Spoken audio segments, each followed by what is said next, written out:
Bonjour, nous sommes le vendredi 16 mai 2025 et le sujet est la révélation concernant le hardware de la Nintendo Switch 2. C'est officiel, 6 fois plus puissante que l'original, c'est-à-dire la première du nom, qui, je le rappelle, a 8 ans d'écart puisqu'elle est sortie en mars 2017.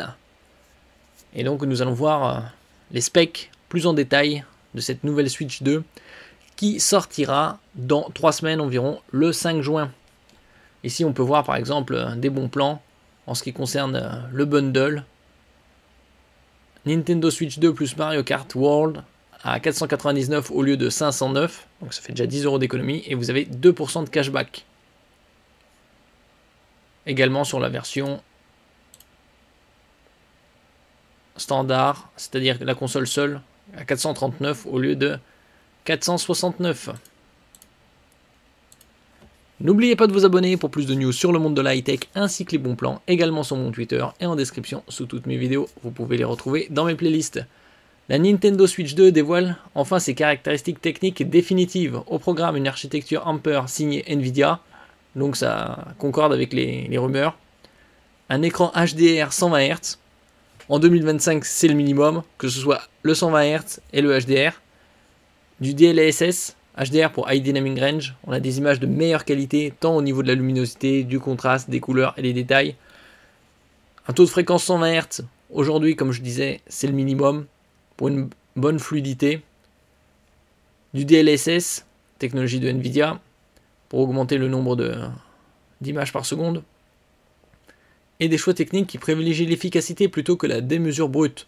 Bon, après, ça a toujours été du côté de Nintendo, de faire du hardware bon marché plutôt que d'aller dans le hardcore comme font Xbox et Sony avec la PlayStation. Alors si on a un peu plus de détails, on avait déjà des informations concernant cette console, comme le SoC Nvidia T239. Contrairement à la première Switch qui exploitait un Tegra X1 assez générique, le modèle 2025 repose sur une architecture ARM Cortex A78C avec 8 cœurs, dont 6 cœurs accessibles aux développeurs, épaulés par un GPU Ampere capable de ray tracing, d'upscaling DLSS 3 et de performance qui tutoie les 3 teraflops en mode docké, c'est-à-dire branché à la télévision. Donc 3 teraflops en comparaison. Par exemple, la Xbox Series S, elle est à 4. Donc ici, on a un peu plus de détails. Nvidia Tegra T239, nom de code Drake, architecture Ampere, CPU 8 cœurs ARM Cortex A78C. Donc comme on avait lu précédemment, 6 cœurs disponibles pour les jeux, 2 cœurs destinés au système. Les fréquences 998 MHz, donc même pas le gigahertz symbolique pour le portable. Et en mode docké, 1101 MHz. Pic théorique 1,7 GHz.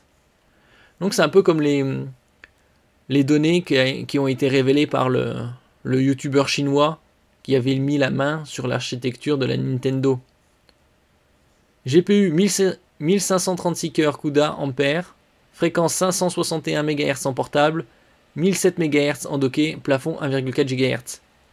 Puissance brute 1,71 teraflop. Tera c'est pour 1000 milliards, donc 1,71 1710 milliards d'opérations par seconde. Et en mode docké, c'est pas loin d'être 2 fois plus. On est à 3 teraflops. Mémoire vive 12 Go LPDDR5X. Donc la LP c'est pour low power, DDR5X signifie qu'elle est plus rapide que la DDR classique. 9 Go utilisables pour les développeurs, 3 Go réservés à l'OS. Donc opérative système d'exploitation. Bande passante 68 Go en portable, 102 Go en docké. En ce qui concerne le stockage, c'est 256 Go en UFS 3.1. C'est la mémoire aussi utilisée sur les smartphones. Donc là, on n'a pas du 4.0 ou 4.1. Extension via micro SD Express. Ça, il faut bien le noter. C'est pas de la micro SD XC, mais de la Express qui est plus onéreuse, jusqu'à 2 Teraoctets. Pour l'instant, il n'y a pas de carte d'une capacité aussi élevée que ça. En 256 Go on peut trouver des cartes comme la SanDisk à 70 €. L'avantage de la microSD Express par rapport au microSD XC, c'est des vitesses d'accès bien plus importantes. Décompression matérielle FDE pour les fichiers LZ4.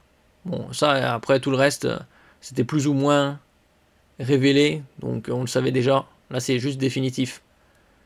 Écran LCD 7,9 pouces, Full HD, qui prend en charge le HDR10, VRR 120 Hz, uniquement sur écran intégré. Tactile capacitif multipoint, sortie vidéo dock 4K HDR jusqu'à 60 images par seconde, 60 Hz, via HDMI 2.0. Il n'y a même pas de HDMI 2.1. Bon, après, est-ce que ça sert, vu les specs, là, 4K 60 Hz, ça suffit largement le 2.0. Pas de VRR pour Variable Refresh Rate, c'est-à-dire taux de fréquence variable via HDMI à ce jour. Peut-être avec un update. Audio stéréo, effet spatialisé, prise jack 3.5 mm. Micro intégré pour Game Chat, on avait vu la vidéo au début du mois d'avril, c'est déjà un mois et demi quasi.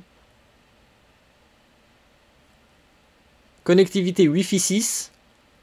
Ils auraient pu faire un effort et mettre du Wi-Fi 6E, pas obligatoirement du Wi-Fi 7. 2 ports USB-C, donc format houblon, Ethernet via dock. Et manette Joy-Con 2, fixation magnétique, gâchette élargie, capteur optique. Donc ça, c'est toutes les données officielles sur cette console portable de Nintendo qui sortira dans 3 semaines. Avec ces caractéristiques, la Switch 2 enterre littéralement sa grande sœur. Bon, il faut rappeler 8 ans d'écart. La première Switch plafonnait à 0,5 teraflop, avec 4 Go de RAM, dont 3,2 pour les jeux. Un GPU Maxwell de 2015 et un stockage eMMC poussif. Oui, parce qu'il y a différents types de stockage flash. Le eMMC, c'était les premiers types de mémoire flash sur laptop. C'était dans les années 2010. Donc, ils auraient pu faire un effort pour mettre du NVMe ou au moins du SATA. Ici, c'est un véritable bond générationnel. Un GPU Ampere capable de ray tracing, du DLSS 3, une mémoire plus que doublée et des fréquences qui n'ont plus rien à voir. Bon, après, le but de cette nouvelle Switch 2, c'est qu'elle tienne probablement autant que la Switch première du nom, c'est-à-dire 8 ans, avant l'arrivée d'une probablement pas Switch 3, qui sait peut-être, ou d'une nouvelle console, avec un nouveau nom. Là, c'est les comparaisons par rapport à la PS4, 1,84 teraflop, sans trop forcer, et la PS4 Pro, qui avait un peu plus que doublé, 4,2 teraflop. En comparaison, il y a la PS5 qui est sortie fin 2020, 10,28 teraflop, tandis que la Xbox Series X, 12,15 teraflop. Bien évidemment, c'est la puissance brute, il y a aussi l'exploitation de cette puissance. Merci pour votre écoute et à la prochaine.